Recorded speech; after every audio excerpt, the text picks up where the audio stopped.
Hey guys, welcome back to our YouTube channel, Tech It Simple. Today, in this video, let's learn about how to get enrolled in Halifax Bank online banking.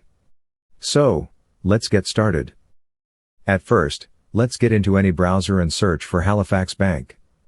Now, click on Register for online banking here. Now, here we can see this option called Register through online banking, so let's tap on this. Now, click on Register here.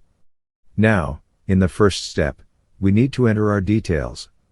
Enter date of birth, email address, and choose if you live in the UK. Enter the postal code here, choose the type of account you have, enter your sort code, enter your account number, and agree to the terms and conditions. Finally, click on Continue.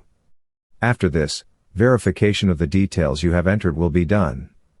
Once it is done, we'll get into the final step, that is, the creation of your account, which is username and password. Once you're done, your online banking will finally be registered, and you'll get enrolled in online banking. So, that is all. I hope you liked the video. Please like and subscribe. Thanks for watching.